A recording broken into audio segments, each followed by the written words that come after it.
Assalamualaikum warahmatullahi wabarakatuh. Halo mahasiswa yang super dan hebat. Perkenalkan, nama saya Dr. Ari Duyasono, SPD, SM, MM, MH. Saya selaku dosen pengampu mata kuliah manajemen pemasaran di semester 4 ini. Saya sangat antusias untuk mendampingi kalian dalam pembelajaran ini, bukan hanya sebagai memberikan sekedar teori, tapi juga nilai yang bermakna sehingga mampu mengaplikasikan konsep manajemen pemasaran yang relevan untuk masa depan. Hal ini sesuai dengan capaian pembelajaran lulusan atau CPL program studi, di mana 1. Mampu menerapkan prinsip-prinsip manajemen dan teori-teori bisnis dalam berbagai proses pengambilan keputusan dalam organisasi. 2. Mampu mengidentifikasikan, menganalisis, menyelesaikan masalah di bidang fungsional manajemen secara sistematis. 3. Mampu bekerja secara mandiri maupun dalam tim, serta menunjukkan sikap profesionalitas, etis, dan tanggung jawab. Sedangkan dalam capaian pembelajaran mata kuliah atau CPMK, mahasiswa diharapkan mampu 1. Menguraikan prinsip dasar manajemen pemasaran dalam konteks organisasi modern. 2. Mengilustrasikan praktek pemasaran melalui analisis kasus nyata di industri. 3. Menerapkan metode manajemen pemasaran dengan menyelesaikan persoalan-persoalan baik di bidang produksi maupun di layanan publik lainnya. Yang keempat, mengintegrasikan kemampuan analitis, teknologi, dan etika kerja dalam manajemen pemasaran. Di dalam pembelajaran ini, saya menerapkan dengan metode DIA, yaitu Discovery, Integration, Application, di mana Discovery itu nanti mahasiswa kita ajak untuk menemukan dan mengeksplorasi konsep-konsep utama dari materi yang saya sampaikan. Yang kedua adalah integration, di mana kita masuk ke tahap integration ini, kita akan menghubungkan konsep yang telah kalian temukan, lalu mengaitkan dengan pengalaman mata kuliah lainnya, bahkan dengan kehidupan nyata. Yang terakhir adalah application, di mana tahap ini ilmu tidak cukup hanya dipahami, kita akan menerapkan dengan proyek, simulasi, bahkan studi lapangan. Akhir kata, terakhir penutup, jadi kita siapkan semangat belajar kalian. Karena perkuliahan ini bukan hanya tentang nilai, tetapi tentang menjadi pribadi pembelajar sejati yang kritis, kolaboratif, dan solutif. Saya tunggu kontribusi aktif kalian di kelas. Wassalamualaikum warahmatullahi wabarakatuh. Semangat. Assalamualaikum warahmatullahi wabarakatuh. Waalaikumsalam warahmatullahi wabarakatuh. Pada hari ini kita akan mempelajari terkait menghadapi persaingan, di mana ini pertemuan yang ke-11 ya. Sebelumnya saya mereview sebentar terkait dengan pembelajaran yang kemarin terkait analisis pasar, di mana ketika akan masuk di dalam persaingan pastikan harus menganalisis dulu ya. Yang saya terangkan kemarin terkait dengan STP, segmenting, targeting, positioning. Masih ingat? Masih. Ya, segmenting, targeting, positioning. Jadi perusahaan harus mensegmenting dulu ya. Siapa nanti konsumennya di segmen, lalu targetnya nanti siapa, lalu di positioning siapa nanti yang menjadi konsumennya. Lalu kita masuk di bab yang 11, yaitu menghadapi persaingan. Kalau kita lihat di gambar ini, apa yang ada di benak kalian? Saling mengalahkan satu sama lain. Mengalahkan satu sama lain gitu ya. Jadi itu ada Coca-Cola, ada Pepsi. Yang sebelah sana Pepsi, Coca-Cola. Jadi saling bersaing, saling menjatuhkan. Dimana kalau sudah jatuh remek pasti ya. Nah, ini. Ya kalau perusahaan juga hancur gitu ya. Mudah ya? Nah, oke. Selanjutnya, persaingan pasar ketika perusahaan akan masuk di dalam pasar, pasti akan merencanakan, ya, mengimplementasikan secara efektif strategi positioning. Ya, pembelajaran kemarin STP, segmenting, targeting, positioning, gitu ya. Memposisikan merek mereka yang terbaik. Jadi perusahaan harus memberikan banyak perhatian kepada pesaing mereka. Di sisi lain, perusahaan juga memperhatikan pesaing, juga memperhatikan konsumennya. Orang terus njur terus siapa musuhnya terus tanpa memperhatikan konsumennya, yo nanti buyar. Karena yang namanya konsumen itu tiap detik, tiap waktu berubah. Teman-teman ini kalau bangun pagi mau ngapain dulu? Oh, mau mandi dulu, mau makan dulu. Nah, kan berubah-ubah kan? Tiap hari kan pasti berubah. Ono kuliah siapa ya? Pak Agung. Waduh, langsung berangkat. Kuliahnya siapa ya? Gitu, kok santai-santai gitu kan ya. Jadi kan pasti beda-beda. Ya, konsumen itu selalu berubah. Jadi tidak hanya pesaingnya saja, tapi juga perusahaan itu memperhatikan konsumennya. Selanjutnya, ada 5 kekuatan kompetitif di sini, ya. Pesaing industri, ya, itu yang paling mempengaruhi yang lainnya. Pendatang baru potensial. Nah, ini perlu juga diperhatikan. Satu contoh, beberapa tahun yang lalu ada Bicola. Sekarang ada nggak? Sudah jarang. Jarang kan? Dia berani bersaing dengan Coca-Cola. Dia mengeluarkan 600 mili. Bicola juga des 600 mili. Dengan harga berapa? 3 ribuan. Waktu itu harga Coca-Cola berapa? 5 ribuan. Akhirnya orang banyak beli ke Bicola. Walaupun dengan sedikit rasa sing rodok nyenggerak, ya kan? Karbonasinya. Habis itu Coca-Cola, Fanta juga nggak mau kalah diam tuh ya. Wong dia perusahaannya sudah go internasional. Pukul lagi dengan harga 2.950 gitu kan. Akhirnya gimana? Bicola kalah. Benturan kok dengan perusahaan yang gede raksasa, ya pasti kalah. Ya kayak tadi, Remek tadi itu kan ya.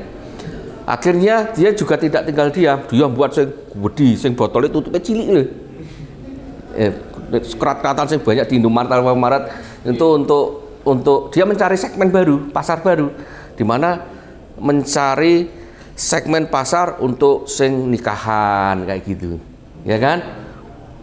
Acara-acara sing wedding gitu kan. Jadi pasarnya beda. Kalau anak-anak muda itu kan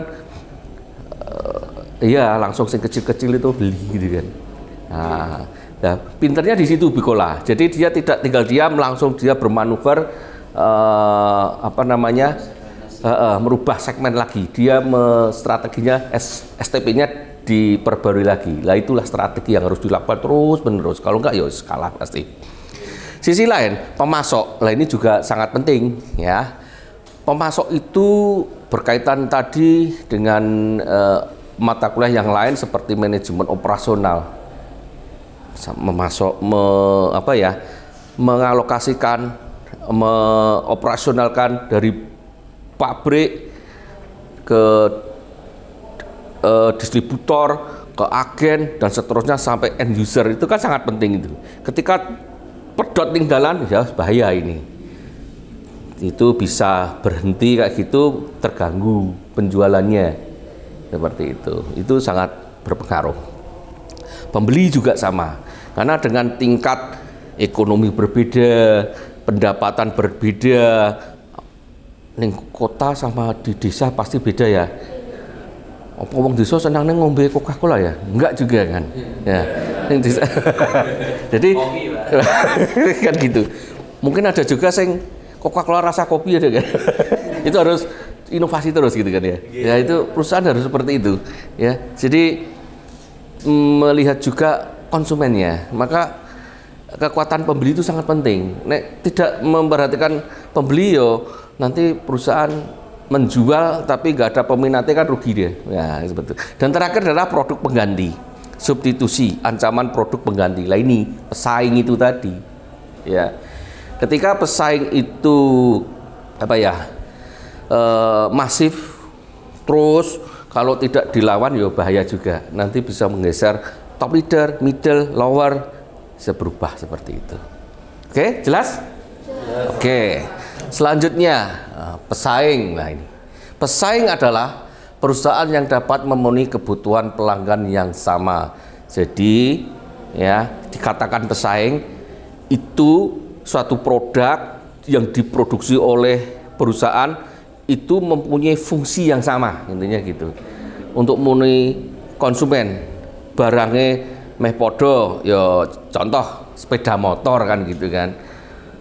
Sepeda motor kan ya fungsinya untuk berjalan kemana pergi kita gunakan. Mereknya kan banyak, Honda, Suzuki, Yamaha. Honda itu amannya apa ya? Slogannya apa ya? One Heart gitu ya. Kalau Yamaha semakin tapi Honda lebih duluan gitu katanya. Kalau yang suka Honda kan gitu ya, Nek. Yamaha atau Suzuki, apalagi inovasi tiada henti. Ya, biasanya kan memberi slogan-slogan itu. Dalam arti juga dia menjual produk piye carane masuk di benak konsumen. Nah, pesaing itu namanya. Persaingan dapat dilihat dari sudut pandang industri dan pasar. Nah, ini dua ini. Kalau dilihat dari industri berarti kelompok perusahaan penaruh produk kelas produk yang sama, pengganti atau substitusi itu tadi, tapi fungsinya sama. Kalau melihat dari pasarnya berarti perusahaan yang berusaha memenuhi kebutuhan pelanggan yang sama-sama. Jadi dilihat dari pasarnya, dilihat dari industrinya. Kalau dilihat pesaing gitu. Lalu selanjutnya persaingan pasar itu persaingan aktual dan pesaing potensial. Kalau pesaing aktual itu langsung bentrok langsung. Kalau potensial itu berarti dia berani melawan yang top leader. Kalau diklasifikasikan ada top leader, ada middle, ada lower. Posisi perusahaan kita di mana? Kita di middle atau di lower. Kalau lower mau berani ke top leader, waduh ya kayak itu tadi Bikola, remek itu tadi ya. Potensial itu masuknya kan gitu. Kalau aktual berarti berani langsung terjun ke lapangan, langsung di tempat kok jualan itu. Karena jualannya podo langsung berani untuk bersaing. Nah, itu aktual. Gitu ya. Selanjutnya di dalam perusahaan perlu menentukan strategi, tujuan, kekuatan, kelemahan perusahaan tidak menghasilkan seluruh waktu. Jadi di dalam menganalisis pesaing itu perusahaan juga harus menggunakan strategi memasuki pasar. Tadi di bahasan yang lalu menggunakan STP. Tetapi di dalam perusahaan itu sendiri juga harus menggunakan analisis juga. Analisisnya apa? Kalau kita pelajari waktu awal-awal kita masuk kuliah.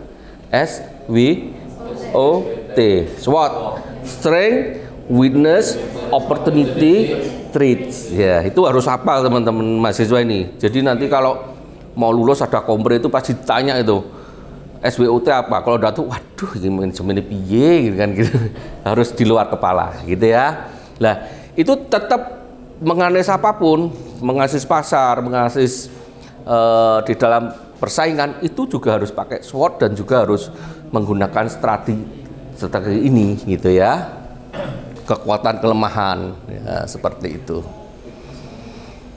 Perusahaan tidak boleh menghabiskan seluruh waktu berfokus pada pesaing, melainkan berfokus pada pelanggan. Nah, ini sangat penting sekali. Ya kayak contoh tadi Bikola, dia fokusnya pada pesaing. Ya wes kalah pasti. Apa nek besar? Dia tidak juga melihat bahwa kalau pelanggan itu juga kalau harganya sama, ya mending aku milih sing anu toh, mereknya bagus toh. Kalau saya datang ke Indomaret, ada dua, apa namanya, Coca-Cola sampai Cola. Ya saya kalau harganya saya milih Coca-Cola tuh lebih keren sedikit tuh ya. Ya toh, Bicola isin nang. Harganya padha. Nah, mending milih yang bermerek. Menurut teman-teman gimana? Lah kan gitu kan, lebih pede kan. Nah, kan gitu. Jadi kalau menurut saya gitu, mungkin teman yang lain nah kalau harganya sama, tapi harganya terlalu jauh, ya wes rada ngirit sithik Bicola ra. Dute sithik. Sesuk Coca-Cola gitu ya. Jelas? Oke, selanjutnya. Oke, memilih pesaing. Nah, ini kalau kita lihat di gambar. Ini gambar apa ini? Pepsodent ya. Apa yang kamu lihat dari gambar ini? Saingannya sama kolagen. Perlindungannya ya. Iya, pasta gigi, odol ya. Nek cara Jawa odol. Oke, kuat melawan yang lemah. Kalau Pepsodent ini buatan mana? Indonesia ya. Kolagen mana? Mana? Luar negeri pasti ya. Singapura ya. Baru, tapi dia berani untuk melawan. Dia melawan kuat, melawan lemah, umpamanya gini lah, ini bolak-baliknya kayak gitu. Kalau di kolagen itu dia menawarkan bersih gitu ya, sampai kerak-kerak gitu. Pepsodent juga nggak kalah juga. Sing jenenge produk itu yo hampir sama lah ya. Tapi dia menawarkan dengan berbagai kelebihan-kelebihannya gitu. Kuat melawan lemah. Kalau yang sana itu Pepsi dan Coca-Cola. Hampir sama ya, kayak yang tadi ya. Ya. Dekat melawan jauh, baik melawan buruk. Kalau katanya kalau minum Coca-Cola ini banyak mengandung CO-nya. Jadi kalau membuat karbonasi kan kadar CO-nya kan tinggi. Kalau Pepsi kan rendah. Lah ini dia kalau terlalu banyak minum Coca-Cola juga nggak baik. Maka Pepsi ini dia menawarkan sing kadar CO-nya lebih rendah. Maka kesehatan dia mikirnya ke situ. Nah, baik melawan buruk. Nah ini ya, namanya persaingan tuh kayak gitu. Dia masuk di mana aja bisa untuk memasukkan ke benak konsumen. Gitu ya. Yang ini ya ini yang tahu mesti cewek-cewek ya, aku nggak tahu ya, nggak pernah pakai sampo Dove saya. Menurut kalian apa? Perbedaannya di mana? Dia menawarkan apa ini? Kelembutan ya, kondisioner ya apa gitu ya, lembut gitu ya, anti ketombe atau gimana gitu ya. Lebih nggak rontok gitu ya, mungkin ya. Saya kira itu. Nah ini kuat melawan lemah, dekat melawan jauh, baik melawan buruk. Nah ini yang ditanamkan di benak konsumen seperti itu. Persaingan itu sebenarnya di situ. Jadi persaingan sekarang itu tidak lagi cuman jualan tok, tawarke atau jual, itu nggak laku. Selek tok ora dikasih. Sekarang strategi ini lebih masif lagi. Contoh lain, perbankan, BRI itu masuk di pasar-pasar loh, sampai orangnya itu penjual-penjual mau utang enggak, iya kan, bener sampai segitunya kayak bank retail gini, bank loh itu, ya, jelas ya, oke, selanjutnya, perusahaan ternyata ketika memilih pelanggan itu dia mempunyai konsep kuadran 1, kuadran 2, kuadran 3, kuadran 4, di mana dia ada kriteria rentan berharga, rentan tidak berharga, tidak rentan berharga, tidak rentan tidak berharga. Seperti itu. Pelanggan ini menguntungkan, maka yang dicari itu di kuadran 1. Dia benar-benar nanti pelanggan itu dicari informasinya, terus nanti dikelompok-kelompokkan. Ini kuadran 1, kuadran 2, kuadran 3, kuadran 4. Dan perlakuannya nanti juga berbeda, strategianya pun juga berbeda. Gitu. Ini menurut sumber John Robert. Defense marketing, how a strong incumbent can protect its position. Harvard University loh. Oke. Ya. Tidak berharga, pelanggan ini suka beralih, biarkan mereka pergi atau bahkan dorong mereka pergi. Oh, ini nek rentan ora berharga, ya wis ora rasa tinggu. Kita cari yang berharga dan dipertahankan. Nah, pelanggan ini setia, menguntungkan, jangan menipu mereka, tetapi pertahankan margin dan raih manfaat dari kewajiban mereka. Tidak rentan, berharga. Tidak rentan, tidak berharga, membuat mereka berharga atau ya ini pelanggan bicaranya menjadi menguntungkan bagi perusahaan. Ya itu tadi dikasih, karena sekarang itu marketing sekarang adalah marketing holistik, di mana marketing itu pelanggan itu dibuat nyaman, dikasih informasi, arti pentingnya penggunaan produk itu. Jadi gitu. Sekarang itu model kayak gitu. Terus ditambah dengan digital marketing. Nah, informasi tiap bulan, hari ini ada promo Pak, tanggal ini servis gratis, servis dengan gratis oli, nah, kan dengan dan apa saringan. Nah itu kalau kendaraan kan gitu kan, ada servis gratis biar balik terus gitu loh, seperti itu. Jelas ya?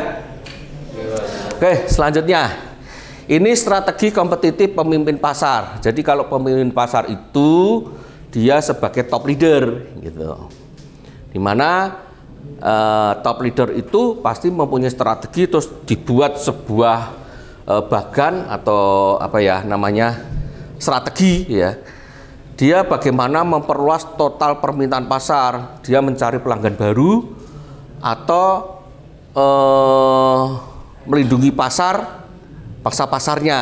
Nah, dan yang ketiga meningkatkan pangsa pasar. Nah ini modelnya kayak gini ya. Kalau ada penyerang, preventif, serang balik yang saya contohkan tadi, pihak yang bertahan, atau sisi kontraksi. Jadi yang namanya persaingan yang benar persaingan benar.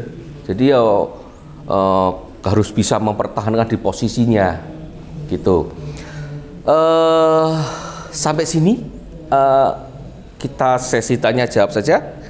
Saya masuk ini aja ya, 2 penanya, teman-teman cowok cewek, silahkan perkenalkan dirinya. Oke, saya Wafi, ini 186 tadi kan juga tadinya Bapak menjelaskan tentang persaingan masyarakat. Ya. Dan itu ada nggak sih dampak terburuk kalau memilih pesaing yang salah? Ya. Oke, terima kasih, Mas Wafi. Oke, pertanyaan kedua. Nama? Friska. Pertanyaannya? Sejauh ini apakah strategi Coca-Cola dalam menghadapi persaingan ini sudah cukup efektif, khususnya di dalam era globalisasi? Baik, iya. Baik, terima kasih. Baik, Mbak Mas siapa? Wafi. Pertanyaannya tadi, dampak terburuknya ketika salah melakukan persaingan. Baik. Yang namanya ketika salah melakukan persaingan, setiap perusahaan itu pasti akan melakukan yang namanya analisis awal, pasti analisis. Di mana analisis itu dilakukan dengan SWOT, strength, weakness, opportunity, threats. Ya, itu di dalam sebuah perusahaan. Lalu ketika akan memasuki pasar, pasti dianalisis lagi dengan yang namanya STP, segmenting, targeting, positioning. Dia mencari siapa segmennya siapa yang akan dilayani, terus targeting, segmen, tadi ditentukan target, terus target itu nanti kan masih banyak juga, terus posisinya siapa nanti yang akan. Hal tersebut dilakukan untuk bisa menghindari salah sasaran itu tadi, salah strategi. Ketika terjadi salah strategi itu biasanya di luar faktor. Contoh, karena adanya pandemi kemarin, ya kan? Kita aja lah ya di Unimus. Kita kan juga nggak tahu nanti ada pandemi apa enggak. Lalu berubah menjadi hybrid learning. Terus intinya menggunakan internet, full internet. Kita juga tidak tahu itu. Tahu-tahu 60%, 40%. Nah, ini kan juga kalau tidak dengan strategi yang baru, ya wes tidak jalan nanti. Maka perusahaan itu pasti ada strategi 1, strategi 2, strategi 3. Plan 1, plan 2, plan 3. Kalau itu terjadi salah, bukan salah, tapi menyesuaikan dengan keadaan kondisi lingkungan. Masuk ya? Oke, sip. Terima kasih. Mbak Friska, tadi Coca-Cola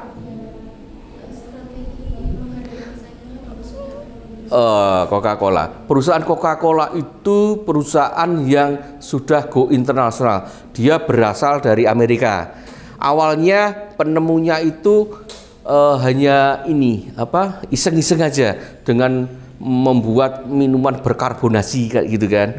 Lalu kok ternyata disuka gitu kan. Akhirnya tersebar semualah di seluruh dunia gitu. Karena dia perusahaan itu mengeluarkan minuman berkarbonasi, dan di situ hanya dia saja sebenarnya yang memproduksi, belum ada pesaing di situ. Dia dengan gerak cepat lalu membuat anak perusahaan di mana-mana seperti itu. Strateginya udah benar itu, ya kan? Akhirnya juga terus menguasai pasar, sudah benar. Terus kejadian yang baru dilawan dengan Bicola. Dia salah lawan, dia potensial sekali, dia top leader kok dilawan. Ya pasti lawan balik seperti yang tadi gambar yang bahkan tadi pesaing kayak gitu, terus pasti dilawan, nggak mungkin tuh diam aja, pasti kalah. Yang namanya persaingan kalau nggak bisa bertahan pasti bangkrut, gitu aja. Jadi usaha apapun pasti kalau tidak bisa bertahan hancur. Jadi kalau teman-teman ini nanti kalau punya usaha ya yang namanya kegagalan itu pasti, untuk bisa sukses itu pasti melalui kegagalan juga ya. Nah, tapi ada juga langsung sukses ada, cuman harus ada mentornya kan gitu. Maka teman-teman ini sebuah kompetensi yang harus kalian punyai. Maka di samping berkuliah kayak gini, tolong ikuti nanti ceramah-ceramah terkait dengan kewirausahaan ya, sangat penting sekali nanti untuk kedepannya. Ya, jadi itu saya kira cukup ya waktunya untuk hari ini. Saya akhiri perkuliahan hari ini, saya tutup. Assalamualaikum warahmatullahi wabarakatuh. Waalaikumsalam. Terima kasih. Ya, sama-sama. Terima kasih sudah menyaksikan video dari saya. Semoga bermanfaat dan menambah wawasan kita semua. Wassalamualaikum warahmatullahi wabarakatuh.